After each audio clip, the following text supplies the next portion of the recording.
आज विश्व पखाल दिवस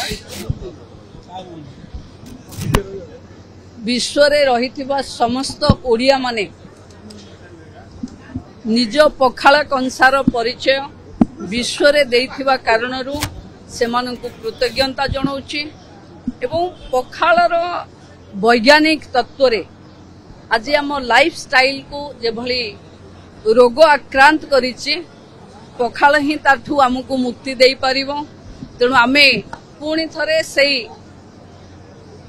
पखाल कंसा मो जीवन धन को फेरिबा को पड़िबो, मार पखाल को खोजिबा को पड़िबो एवं युवा पीढ़ी माने समस्ते निज लाइफ स्टाइल रे पखाल को शामिल करबा पई मो अनुरोध करै छी। पखाल को जीआई टैग पई अनुरोध करा छिबो कि कारण जेहेतु वर्तमान विश्व दरबार प्रतिष्ठित हेलानी सरकार मध्ये आसीछत अस्मिता देखंतु पखाल आमर कारण आम प्रभुंकर 56 भोगरे भी पखालर महत्व अच्छी।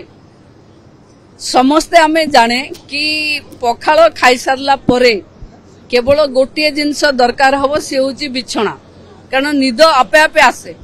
तेणु भलरे खाइबा सोइबा याकू जदि विश्व रे दरकार अछि ताहले गोटे जिनसर आवश्यकता अच्छी से हला ओडिया घरर पखाल कंसा पखाल खाद्य।